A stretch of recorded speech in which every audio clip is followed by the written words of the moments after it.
Hi guys, and welcome to episode 6 of Ready Steady Read.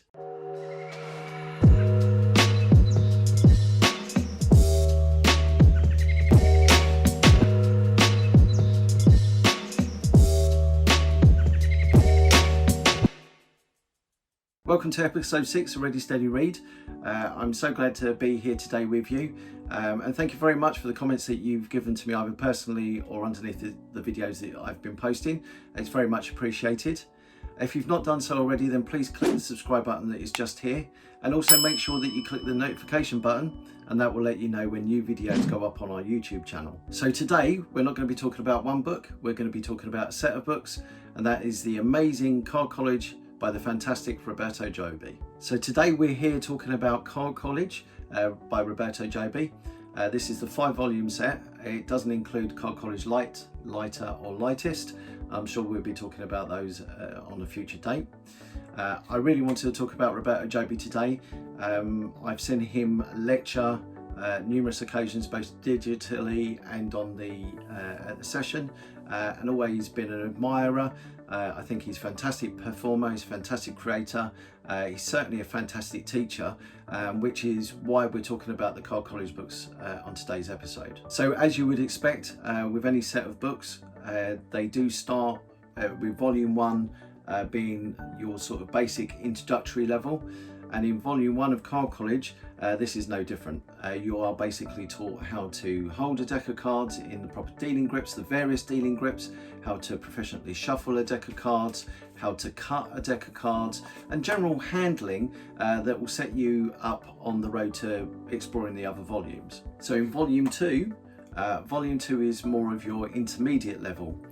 We've already looked at the basics, so in volume 2 we're going to explore and build on those a little bit more. We're going to look at slightly more advanced shuffles, work with the pasts, some palming techniques. We're also going to be looking at things like the double turnover, for example. So you're really moving up a gear by moving on to more intermediate magic. That's not to say that you don't build on what you've been taught in volume 1. This is one of the beauty of the books. As you're making way through, references are made to things that you've already explored in the previous volumes. Before I talk about volume 3, let's take a look at an effect in volume 2 called subconscious poker. So guys, I'm joined here by my wonderful wife Debbie. Hello. Debbie, we're going to have a game of cards. Well, we're not going to have a game of cards actually. What's going to happen is I am going to show you how a card cheat can cheat at cards. That'd be quite handy, right? We don't need the 2 jokers for this. In fact, look, you take some of the cards and just give them a mix up for me. Perfect, so just place your cards there. Excellent, okay. So we now have a deck of cards that between the 2 of us we've shuffled, all right? Now you may not know this because I haven't taught you it, but I managed to track some cards there, okay? And in my brain, I'm actually working out what I can do with those cards later on, all right?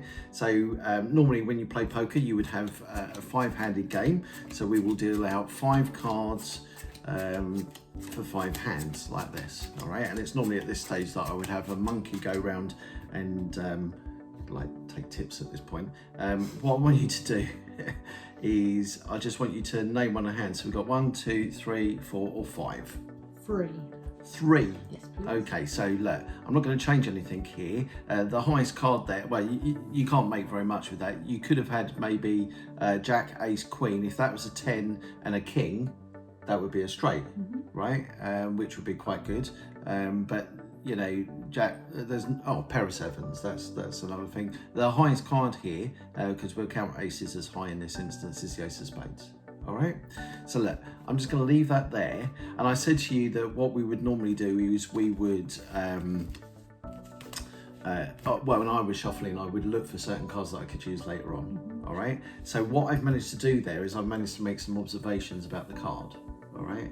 The card is in the 3rd hand. What I'm going to do is I'm going to shuffle the cards, but I'm going to try and keep the Ace of Spades in exactly that position. All right, controlling cards. All right, so this is just one of the things that you can do. So I'm going to try and control the card so it ends up back in that position there. So I can try and do this as fast as I can. A little bit like this. And I tell you what, we'll give them a cut as well, because you should always cut the cards. And I think I managed to do that. All right. So if we deal out 5 cards again for 5 hands, and where are we up to? We're up to 3. This will be the 4th. And what was the hand that you chose? Sorry? 3. So if I've done this right, in the middle here should be the Ace of Spades. That's not bad, is it? But I took advantage of the fact that I got to shuffle twice. Because the first time I was looking for cards, the second time I was looking for exactly those same cards. And what I decided to do is I decided to maybe shuffle the cards so that I would have an unbeatable raw flush in spades, just like that. So that was Subconscious Poker from Volume 2 of Card College. It's a great little effect, one that I've been playing around with and absolutely adore for its directness, its simplicity as well. So obviously that is an illustration of a technique that you are taught in Volume 2. It does build on other things that you've been taught in Volume 1 as well. So check it out. So as you would expect from Volume 3, we're moving into more intermediate to advanced work. In this volume, we're going to be talking about more advanced palming techniques. There's a section on the Zarrow Shuffle. We're going to be looking at the Pharaoh Shuffle as well. But all of these are explained in exacting detail. This is one of the beautiful things of Card College series, is the fact that Roberto Joby gives you the tips and hints to make the effects and routines and sleights that you're learning all that more easier. What I love about Roberto's work is the fact that you have a comment section at the end, and what he does is he leaves in there little tips that will help you to make successes of the sleights that you're trying to learn. So in Volume 4, we're going to be looking at more advanced techniques. We're going to be looking at advanced passes, some work to do with the estimation, and also false deals such as the second deal and the bottom deal. In short, this is an amazing set of books. I haven't got round to collecting Volume 5. Volume 5 is about presentation and about setting together an act using the techniques and routines that you've learnt in the previous 4 volumes, and also some showmanship tips, some inside information about making your magic strong. It's normal for me on the Ready Steady Reads to perform one effect from a book. Today I'm going to perform 2 effects.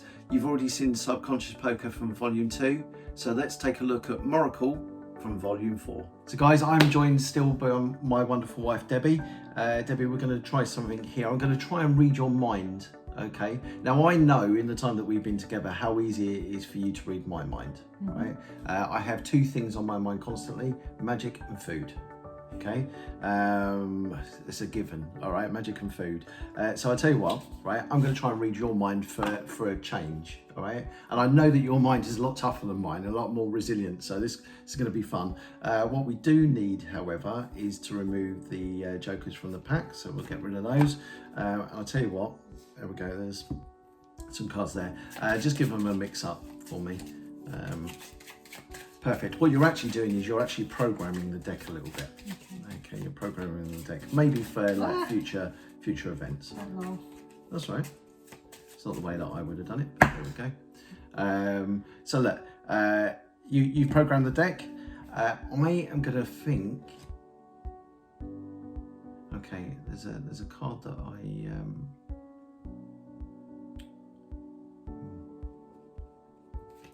Just look into my eyes for a minute.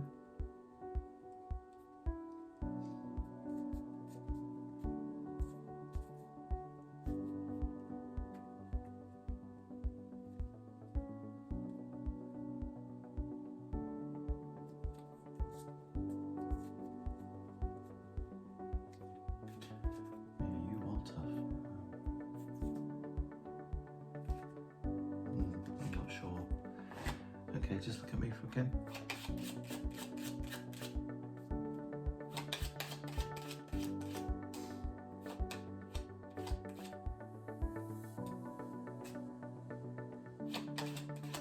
Okay, I'm kind of committed here. Just look at me one more time.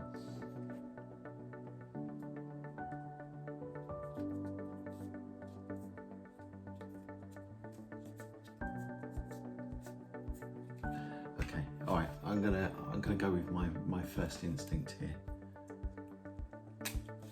Okay. Close your eyes for a second. Okay. this is what I think we're going to end up with. You can open your eyes. Okay, so I said about you programming the deck. So let's go one stage further. Let's randomise things a little bit more. Do you want to just cut off about half the deck? Perfect. Okay, and just point to one of the piles. That one. Okay, we'll get rid of that just for a second. Now, you remember how I said earlier on that when you were shuffling, you were programming the deck for future events. So I'll tell you what we'll do. We will further program this half of the deck for a future event just by eliminating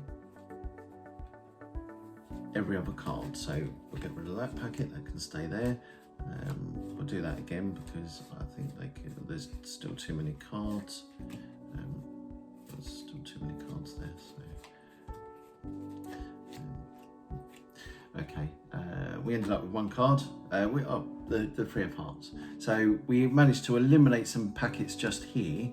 There was one card that we ended up with through all the programming, which in this instance happens to be the Three of Hearts. Okay, which in and of itself is quite good, you know, this whole mind reading thing, but you know, it has no logical benefit. I mean, it's great to be able to read your mind, certainly, right? But you know, it has no benefit for things, unless you're a poker player, unless you're a card player, because then maybe you could intuit what's going to happen later on. For instance, the Three of Hearts is not a very high card. It's not as high as something like the Ace of Clubs, for example. That in and of itself is not high, unless you had like maybe another ace to go with it. What would be even better is if you had maybe a third ace to go with it. But you know what's best of all is if you had 4 out of 4, just like that. Thank you. Good. So that's it. That is the Card College series. I seriously urge you to check out all of the 5 volumes. Collect them. You will have a ton of information that is at your disposal. Everything, as I keep saying, is taught in such great detail and in such a brilliant way.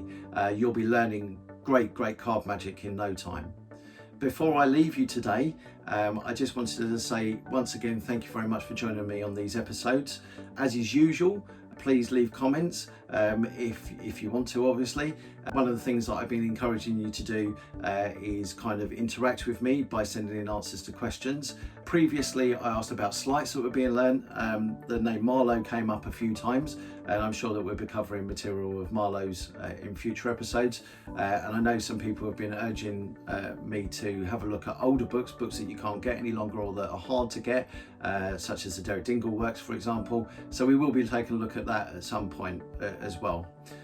In the meantime, here's something for I'm always interested in what people have got to say with regards to magic, so one of the things that I would ask you to do is possibly just send me in your favourite effect. It'll be interesting for me to know what is your favourite effect from one of your favourite magic books, or not necessarily your favourite magic book, just a favourite effect of yours from a magic book. If you're brave enough, please film it. Just send it in to me, and then what we can do is, if you're happy with it, put it as a feature on here. That would be great. But it'd just be interesting to see what people say and what people come back with. So that's it for me for today. It's been a bit shorter than the last one, but I hope you enjoy it. Like I said before, it would be good if you could subscribe, just clicking this button at the bottom here, and obviously hit the notification button just to let you know when new videos go up on the site. It only leaves me to say thank you once again for joining me on Ready Steady Read. I hope you have a great week, and I will see you next time.